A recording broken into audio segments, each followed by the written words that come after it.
जो सरदार असतो ना, सरदाराच्या घरामध्ये सरदार तयार झाला ना, बाकी सैन्य ऑटोमॅटिक तयार होत असतं. 9 वर्षामध्ये माझा आमदार साहेबांना चॅलेंज आहे. 9 वर्षामध्ये जो प्रभाग माझ्याकडे हक्काने तोडून घेतला होता त्या प्रभागात 1 रुपया निधी नाही, 1 रुपयाचा निधी टाकला नाही. कात्रजची अन्नमतं पाहिजेत, पण कात्रजचा नेता नको. देवा भाऊंच्या लाडक्या बहिणींना आम्ही तिकीट दिली. मग संगीताताई ठोसर ह्या देवा भाऊंच्या लाडक्या बहीण नाहीत का? मनीषाताई कदम ह्या देवा भाऊंच्या लाडक्या बहीण नाहीत का? दोघा बापलेकांची जोडी ही सभागृहात जाईल असं वाटतं. 100% जाणार. आणि मला पूर्ण विश्वास आहे की मी जे स्वप्न पाहतो ना, ती जागेपणी पाहतो, चोपत नाही पाहत. पुणे महानगरपालिकेच्या निवडणुकीचा प्रचार आता जवळपास अंतिम टप्प्यात आलाय. शेवटचे 4-5 दिवस प्रचाराचे बाकी आहेत आणि बऱ्याच जोड्या या निवडणुकीच्या रिंगणात आपल्याला उतरताना दिसत आहेत. एकत्र महापालिकेच्या सभागृहात जाण्यासाठी प्रयत्न सुरू आहेत. कुठं पती पत्नी आहेत, कुठं मायलेक आहेत. माझ्यासोबत एक वडील आणि मुलाची जोडी आहे. ही जोडी पुण्यात हिट आहे, बऱ्याच दिवसांपासून हिट आहे. पण आता निवडणुकीच्या रिंगणात वसंत मोरे आणि रुपेश मोरे माझ्यासोबत आहेत. तर तुम्ही 38 मधून निवडणूक लढवतात आणि रुपेश 40 मधून लढवतात. म्हणजे असं मुलाला सभागृहात घेऊन जायचं हे आधी ठरवलं होतं का तुम्ही? तसं मी 2022 सालीच ठरवलं होतं, परंतु 2022ला असं झालं, योगायोगाने त्याच्या वयाला फक्त 6 महिने कमी उरत होते.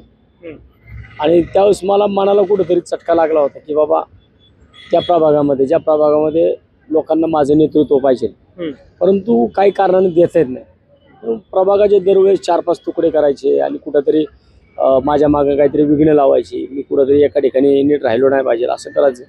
म्हणून मला ते 2022ला ज्यावेळेस प्रभाग क्रमांक 56, 57, 58 असं झाला होता, त्यावेळेसच मी ही योजलं होतं की मुलाला न्यायचं. परंतु टायमिंगमध्ये ते बसत नव्हतं, वयामध्ये तो बसत नव्हता. योगायोगाने संधी आली. 2-3 वर्ष निवडणूक पुढे गेली. आज तो 23 पूर्ण 24 चालू झाला.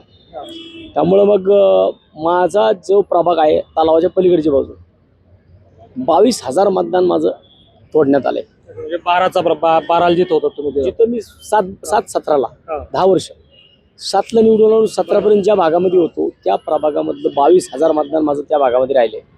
आणि पूर्वी तो प्रभाग अगदी माऊलीनगरपर्यंत होता, तर आता तिथून तो तोडून तलावापर्यंत आलाय. एका बाजूला तो विश्वजिम पशु होता, तो तोडून तो राजा सोसायटीपर्यंत आला. दरवेळेस माझ्या प्रभागावरती अतिक्रमण करायचं. मग मला वाटते की तो स्थानिक आमदार जे आहेत, स्थानिक आमदारांच्या माध्यमातून या सगळ्या गोष्टी होतात की स्वतःच्या आईला, स्वतःला, स्वतःच्या फॅमिलीला सेफ करण्याकरता मुस्लिम मतदान बाहेर काढण्यात आलं. अशरफनगरचा भाग जो होता तिच्या ठिकाणी मुस्लिम मतदान आहे. मग त्यांना साहेबांना कदाचित त्या मुस्लिम मतदानाची भीती वाटत असेल की मुस्लिम मला मतदान करणार नाही, म्हणून त्यांनी एक प्लॅन केला. आणि त्या प्लॅननुसार त्यांनी अशरफनगर, जो की कोंडव्याचा सर्वे नंबर आहे, साईनगरचा काही पार्ट हा तोडण्यात आला, प्री प्लॅन. म्हणजे हा थोडक्यात माझ्या कात्रजचा प्री प्लॅन मर्डर आहे हा. आणि कोणत्याही परिस्थितीमध्ये मला तो थांबवायचा होता. म्हणून रुपेश तिथं उतरव. म्हणून मी रुपेशला त्या ठिकाणी टाकला की कारण शेवटी जो सरदार असतो ना, सरदाराच्या घरामध्ये सरदार तयार झाला ना, बाकी सैन्य ऑटोमॅटिक तयार होत असतं. मी जर त्या प्रभागामध्ये नेतृत्व करत होतो 10 वर्षामध्ये, म्हणजे बघा 2017ला तो प्रभाग तुटला माझ्याकडून. 17 ते 22 आणि 22 ते 26 आता म्हणजे 9 वर्ष झाले. 9 वर्षामध्ये माझा आमदार साहेबांना चॅलेंज आहे. 9 वर्षामध्ये जो प्रभाग माझ्याकडे हक्काने तोडून घेतला होता त्या प्रभागात 1 रुपया निधी नाही, 1 रुपयाचा निधी टाकला नाही. कात्रजची अन्नमतं पाहिजेत, पण कात्रजचा नेता नको. आत्ता त्या ठिकाणी हे आमदार साहेब म्हणतात की देवा भाऊंच्या लाडक्या बहिणींना आम्ही तिकीट दिली. मग संगीताताई ठोसर ह्या देवा भाऊंच्या लाडक्या बहीण नाहीत का? मनीषाताई कदम ह्या देवा भाऊंच्या लाडक्या बहीण नाहीत का? मग या 2 लाडक्या बहिणींना, ज्या की ओबीसी मध्ये होत्या, त्या स्वतः ओबीसी असताना एक मराठा उमेदवार ज्याला कुणबी सर्टिफिकेटवरती ओबीसी मधनं उभं केलं गेलं आणि हिथल्या ज्या ओरिजिनल ओबीसी होत्या त्यांना ओबीसी मध्ये दिलं नाही कात्रजच्या. आणि कात्रजला नेतृत्व देताना आता ओपन मधनं दिलं. म्हणजे कसं तरी कात्रजमध्ये भांडणं लावायची. एक काम त्यांचं कंटिन्यू 10 वर्ष चालू आहे. बरोबर. तर आता हे सगळं तुम्ही तिथलं राजकारण सांगितलं, पण आता रुपेश स्वतः तुमच्या सोबत बऱ्याच वर्ष फिरला असेल आणि आज तो स्वतः एकटा प्रचाराला फिरतोय. एक मुलगा म्हणून तुमचे भाषण ऐकायला तो कधी आला होता का? आणि आज त्याला प्रचारात पाहून काय वाटतं? 100% तो 12-17 नंतर ना 17 पासून, खरं तर 17च्या निवडणुकीला थोडा तो मोठा झाला. म्हणजे तो 16-17 वर्षाचा होता. 17च्या निवडणुकीत सुद्धा तो प्रचारावरती आघाडी वाचायचा.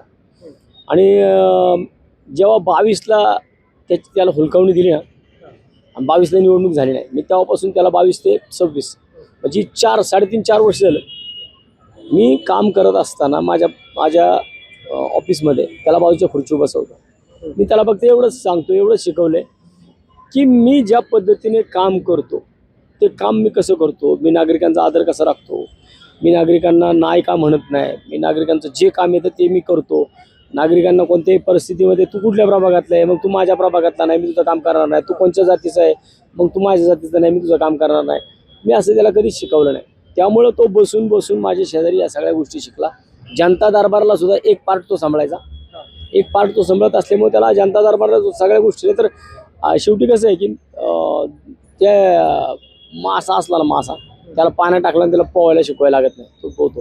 त्यामुळे मी त्याला ह्याच्यामध्ये डायरेक्टली टाकला आणि डायरेक्ट म्हणलं खेळ, तू तुझ्या पद्धतीने निवडणूक एकदम इझिली खेळ, कारण 23 वय आणि चांगल्या त्यांनी घाम पडला. आता तुझ्या पद्धतीने बोलतो ना, खरंच मला अभिमान वाटतो की माझ्या शेजारी बसून तो ह्या गोष्टी शिकेल. रुपेश, मी तुझ्याकडे येतो. तात्या हे शहराला माहित आहेत, शहराला नाही राज्याला माहित असणारे नेतृत्व आहे. आता निवडणूक लढवायची ज्या प्रभागात तात्या नगरसेवक होते, अपेक्षांचं ओझं वाटतंय का? 100%. कारण की ज्यावेळेस निवडणुकीचा निर्णय घेतला त्यावेळेस माहिती नव्हतं की एवढ्या प्रमाणामध्ये लोक तात्यांना मानतात.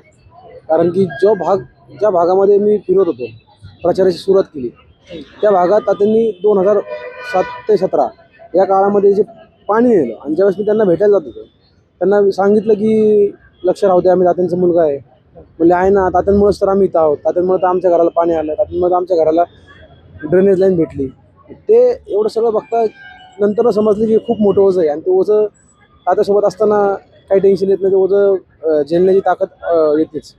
आता तात्या ज्या प्रभागात लढतायत तो पुणे शहरातला 5चा प्रभाग, म्हणजे सगळ्यात मोठा प्रभाग त्यांचा असा समजला जातो. आणि दुसरीकडे तुमचाही प्रचार या सगळ्या तुमच्या प्रभागात सुरू आहे. रात्री प्रचार संपूर्ण ज्यावेळेस घरी जातात त्यावेळेस रुपेश हा तात्यांचा मुलगा म्हणून जातो का शिवसेनेचा उमेदवार म्हणून त्यांच्याशी बोलतो? नाही, ज्यावेळेस प्रचार संपतो त्यावेळेस त्यांचा मी मुलगा म्हणून त्यांच्यासोबत बोलत असतो. कारण की ते प्रचार संपला की त्यांचा प्रचार संपला की सगळ्यात पहिले ते मला फोन करतात, कुठं आहे, संपलं का. मग इकडे आल्यानंतर आम्ही दिवसभर काय केलं काय नाही, आज कुठं फिरला, काय लोकांचं म्हणणं होतं, लोकांचे रिस्पॉन्स कसा येतोय, ते सगळं त्यांना सांगत असतो. त्यामुळे त्यांचा मुलगा म्हणून तात्या शिवसेनेचे मोठे नेते आहेत तात्या तुम्ही, आणि हा तुमच्याच पक्षातून पहिली निवडणूक लढवतोय, म्हणजे रिपोर्टिंग करावी लागते तुम्हालाही. 100%. मी त्याचंच नाही तर माझ्या बरोबरच्या जे 4 उमेदवार आहेत त्याच्यामध्ये माझ्या बरोबर नगरसेविका कल्पनाताई थोरवे, नगरसेविका सुवर्णाताई पायगुडे, मांगडेवाडीचे उपसरपंच सुनील मांगडे, परत अस्मिता रानबरे, ह्या माझ्या 38 मधले जे 5 उमेदवार आहेत आम्ही त्यांच्याबरोबर, त्याच्याबरोबरच्या 2 उमेदवारांबरोबर मी या तिघांबरोबर आम्ही 5 जण, मी 8 जणांबरोबर यांच्याबरोबर तर असतोच. परंतु मी माझं कामाचं शेड्यूल केलेलं आहे, मी लाईव्ह पाहत असताल. मी सकाळी जर प्रभाग 38 मध्ये असेल तर संध्याकाळी मी प्रभाग 40 मध्ये असतो. प्रभाग 40 मध्ये मी संध्याकाळी असेल तर संध्याकाळच्या माझ्या कोपरा मिटिंग ह्या प्रभाग 38 मध्ये असतात. 38 मध्ये आज कोपरा मिटिंग झाले तर उद्या माझ्या 40 मध्ये कोपरा मिटिंग असतात. त्यामुळे मी हे शेड्यूल करतो नेहमीच. कारण 2017ला या ठिकाणी 12 नगरसेवकांना 12 उमेदवारांना मी तिकीट आणली होती. त्यावेळेस मी सुद्धा 12 जणांचा प्रचार करतो. त्यावेळेस ह्याची आई उमेदवार होते, त्यावेळेस पण मी त्या सगळ्यांचा अपडेट घ्यायचो. त्यामुळे मला वाटतं की माझ्याबरोबरचे उमेदवार आता काय सांगायचं, म्हणजे इतके थकतात बिचाऱ्या की त्या प्रचार करता आहे ना. काल परवा दिवशी तर आमचे असे किस्से झाले, 8 किलोमीटर मी त्यांना चालवलं जवळजवळ प्रभागामध्ये. आणि 8 किलोमीटर चालल्यानंतर ना संध्याकाळ झाली होती. आणि माझ्याबरोबर जे प्रचारातले लोक असतात, लोक पण थकतात बिचारी, पण ती माझे सगळे जीवभावाचे लोक आहेत, ज्यांना मी नोकऱ्या दिलेल्या आहेत, ज्यांना मी भाजी मंडई करून दिलेली आहे, ज्यांची माझ्याकडे वस्ती आहे. हे कृपया मला कोणाला द्यायला लागत नाही. ह्या लोकांना मी दिवसभर घेऊन फिरतो. आणि आम्ही आतमध्ये एका गल्लीमध्ये गेलो होतो, एका गल्लीतनं आम्ही बाहेर आलो आणि ती बिचारे आमचे लोक सगळे असेच घराच्या कडेने बसली होती. ह्या आमच्या 3 उमेदवार महिला इतक्या दमलेल्या होत्या ना की त्यांना काही सुधरतच नव्हतं. त्या जाता त्यांच्या बी पाया पडल्या, त्या करणाऱ्यांच्या पण पाया पडल्या. मी त्यांना म्हणलो, अहो ताई, या आपले कार्यकर्ते. आज आत्ता आम्ही जांभूळवाडीमध्ये होतो. मी कोळेवाडी पूर्ण केली, जांभूळवाडी पूर्ण केली, थोडं इकडं आलो, परत मी जांभूळवाडीला गेलो. जांभूळवाडीमध्ये आमच्या सुनील तात्या मांगडेंचा पुतण्या, म्हणजे आता हे उमेदवार माझे इतके दमलेले होते. जांभूळवाडी कोळेवाडी खूप डोंगराळ भाग आहे, तिकडे थोडं फिरावं लागले जास्त. आणि बाहेर आल्यानंतर ना आम्ही आमच्या तिथल्या एका सरपंच माझे मेहुणे आहेत त्यांच्या घरी गेलो आणि सरपंचाच्या घरी गेलो आणि सुनील तात्या मांगडे उभे राहिले. तिकडून त्यांचा पुतण्या आला आणि तो तात्यांबरोबर उभा राहिला. आमच्यातल्या 2 महिला नगरसेविका ज्या होत्या उमेदवार त्याच्या बी पाया पडल्या तिकडे. तो म्हणला अहो मी तात्यांचा पुतण्या आहे, माझ्या नका पाया पडू. म्हणजे तुम्ही उमेदवारांचाही कस लावतात. रुपेश, हे उमेदवारांचा कस कसा लावतात? त्यांनी उदाहरणं दिले, तुझाही तसा कस लावतात? आम्ही रात्री इथून जायला रात्री वाजतात 1:30-2 वाजतात आणि सकाळी 7 वाजता त्यांचा फोन येतो आणि 7:30 वाजता आम्ही घरातून बाहेर पडलेलो असतो. म्हणजे एक 4-4.5 तास, जास्तीत जास्त 4.5 तास आम्ही झोपतो. आणि त्याचं कारण असं आहे की तात्या स्वतःची तर एक इच्छाशक्ती पाहिजे तुमची निवडणूक लढवण्याची. कारण की तात्यांनी मला त्यावेळेसच सांगितलं होतं, मी तर माझा 100% तुझ्यासाठी देईल, पण ही लढाई तुझी सुद्धा आहे, याच्यासाठी तुला सुद्धा कष्ट घ्यायला लागतील, तुला सुद्धा लोकांपर्यंत पोचायला लागेल. त्यामुळं कस करणं आणि ते रक्तातच आहे. त्यामुळं कस करायला अशी हे वाटत नाही. माझ्यासोबतचं पण सेम हे प्रयोग होतो. माझ्यासोबतचे उमेदवार अक्षरशः म्हणतात आता कुठं थांबायचं आहे, आता कधी थांबायचं आहे. आणि मी माझ्यासोबतचे माझे मित्रसुद्धा रात्री 1:30-2 वाजेपर्यंत माझ्यासोबत असतात. बरोबर रात्री सकाळी 7 वाजता उठून येतात. पण त्यांनी सुद्धा ठरवलेलं आहे की आपला भाऊ, आपला मित्र, आपले सगळे नातेवाईकांनी सगळ्यांनी ठरवलेलं आहे की आपलं एक नेतृत्व पाहिजे, आपला एक नगरसेवक पाहिजे. आणि तात्यांच्या माध्यमातून मी उभं राहिल्यामुळे आज सगळे जीवाचं रान करून माझ्यासाठी पळत होते. त्यामुळे ते कस एक होतीच. आता मला थेट तुला एक प्रश्न विचारताय. तात्यासोबत उभे म्हणजे तात्यांमधला पिता जवळचा वाटतो का नेता? पिता. तो आता ते कसं जरा समजून सांग. नेता स्ट्रिक्ट आहे आणि पिता मवाळ आहे का? नाही असं नाही. पिता जवळचं आहे कारण की त्यांच्यामुळे तर मला ही संधी भेटते. आणि मला असं वाटतंय या महाराष्ट्रामध्ये म्हणा किंवा पुण्यामध्ये म्हणा, मी असा एकमेव मुलगा असेल ज्याच्या वडिलांनी त्याच्या मुलाला एवढ्या कमी वयात एवढी मोठी संधी दिली. त्यामुळं पिता महत्त्वाचा वाटतो.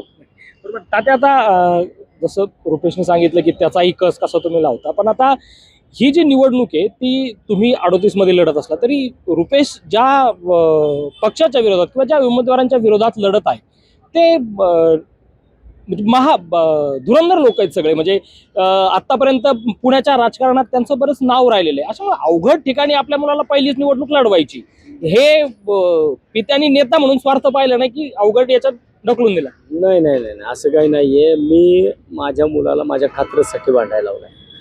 माझ्या कात्रजच्या मातेसाठी तो मानतोय.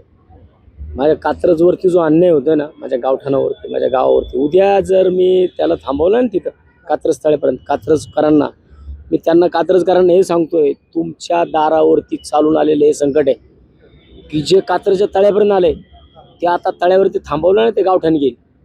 त्या कारण त्यांच्या भागामध्ये मुस्लिम बहुल एरिया आहे तो खोंडवा. त्या मुस्लिम बहुल एरियात जसं आता अशरफनगर काढलं ना तुम्ही, अशरफनगर काढलं ना कात्रजचा काही भाग जोडला.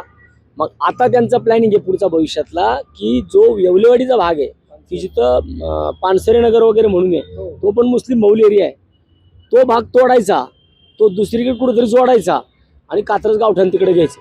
कारण हा हायवे आहे ना, हा हायवेच्या इकडे ते वॉर्ड करू शकतात. कात्रज गावठाण काय 5-7 हजार मतांचा भाग आहे, तो त्यांना तिकडे जोडून घ्यायचा आहे. तो तिकडे जोडून घेऊन कात्रजला तिकडे घ्यायचं. म्हणून म्हणलं कात्रजवरती चालून आलेलं संकट दारातच थांबवायचं, त्याला पुढे येऊन द्यायचं नाही. आणि कात्रज ही बंडाची भूमी आहे. कात्रजमध्ये चांगल्या नाम भाल्यांना कात्रजचा गाडा दाखवला. 2019 त्याला पण दाखवलेला आहे. 2019 सगळ्या दुनियेने पाहिले. वसंत मोरेंनी ठरवलं. 2017ला ज्यावेळेस मी नगरसेवक झालो ना त्यावेळेसच मी सांगितलं होतं, माझी फेसबुकची पोस्ट आज पण बघा, मी नगरसेवक झाल्यावर दुसऱ्या दिवशी पोस्ट टाकली होती. 17ला निवडून आलो ना 19ला घरी बसवायला. आणि आता सुद्धा तेच सांगितलं, आता उभा राहिलं ना तुला घरी बसवायला. नाही घरी बसवता आलं ना तरी सुद्धा वेगळ्या पद्धतीने बसवलं. म्हणजे वेगळ्या पद्धती आहेत, भरपूर पद्धती आहेत माझ्याकडं. तू जर माझ्या कात्रजला कामच करत नाहीयेस, माझ्या गावाला न्यायच देत नाहीयेस, मग माझ्या गावावरती का चालून येतो बाबा? म्हणजे हे कात्रजवरती चालून आलेलं संकट आहे. हे मी तुमच्या या मठाच्या माध्यमातून सुद्धा कात्रजकरांना विनंती करल की माझी लढाई ना ही कुठल्या पक्षाच्या विरोधात नाही आहे, माझी लढाई व्यक्तीच्या विरोधात आहे. कुठला पक्ष वाईट नसतो, ती पक्षातली ती व्यक्ती वाईट असते जी पक्षाला वाईट करते. तसंच ह्या व्यक्तीच्या विरोधामध्ये या भस्मासुराच्या विरोधात वसंत मोरे लढतोय. आणि लढताना मी सांगणार 100% मी ह्या रुपेशचा विन असणार. जिथं तुझ्यात हिंमत होती ना, मुख्यमंत्री साहेब इथं आले होते, हाकेच्या अंतरावर कोंडवा होता, का नाही आले? नाही ना आले. माझ्या नेत्याला मी सांगितलं, साहेब माझे इथं आज उपमुख्यमंत्री होते, परवा दिवशी मुख्यमंत्री होते, उद्या 12 तारखेला अजितदादा आहेत. म्हणजे 2 उपमुख्यमंत्री माझ्या विरोधात येतात, एक मुख्यमंत्री माझ्या विरोधात येतो. मी नाही कुणाला बोलवलं, मीच ठोकतोय. मी कोपरा सभेमध्ये बोलतोय प्रत्येक ठिकाणी. मग मी जर मला जर मोठे मोठे नेते बोलवायला लागले, मग मी इथं काम काय केलं? मी काय जनतेच्या मनामध्ये जे म्हणतात ना लोक, वसंत मोरे जनतेच्या मनावर अधिराज्य करतो. मग हे एवढं जे काय येतंय ना पुणे कात्रजवरती चालून, ही कात्रजकरांच्या प्रतिष्ठेची लढाई आहे. बरोबर. रुपेश, मला जात जाता तुला प्रश्न विचारायचा आहे. तात्या रस्त्यावरचे तात्यांचे आंदोलन फार मोठे पाहिलेले पण आहेत आपण.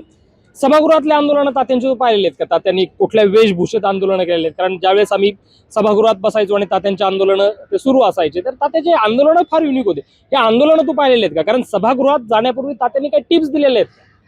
आता ज्यावेळेस नगरसेवक होते त्यावेळेस आपल्या राजीव गांधी प्राणी संग्रहालयामधून त्या मोराचा एक प्रकरण घडलं होतं.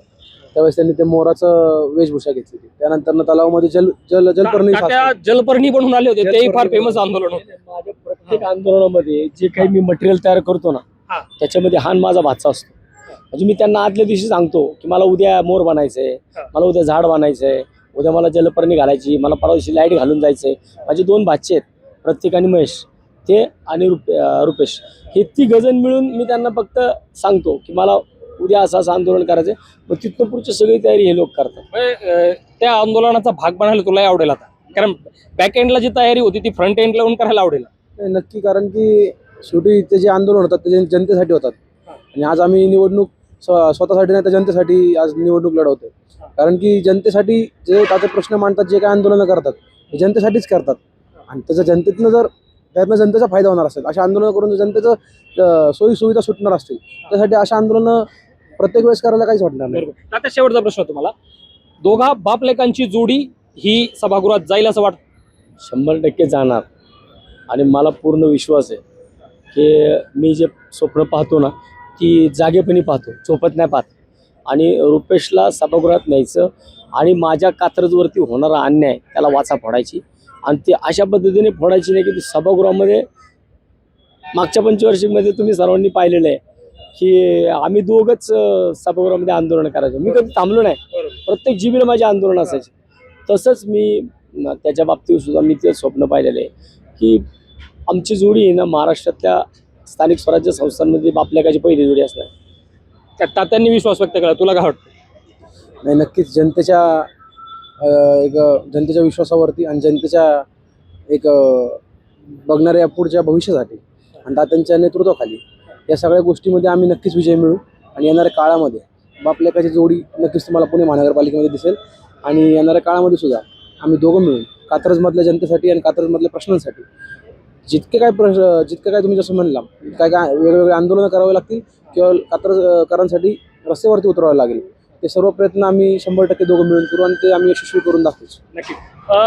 ही होती पुण्यातील निवडणुकीच्या रिंगणात उतरलेल्या बापलेकांची जोडी, अर्थात वसंत मोरे आणि रुपेश मोरे. स्थानिक स्वराज्य संस्थेत राज्यातली पहिली बापलेकाची जोडी असेल जी सभागृहात जाईल असा विश्वास वसंत मोरे यांनी व्यक्त केला आहे.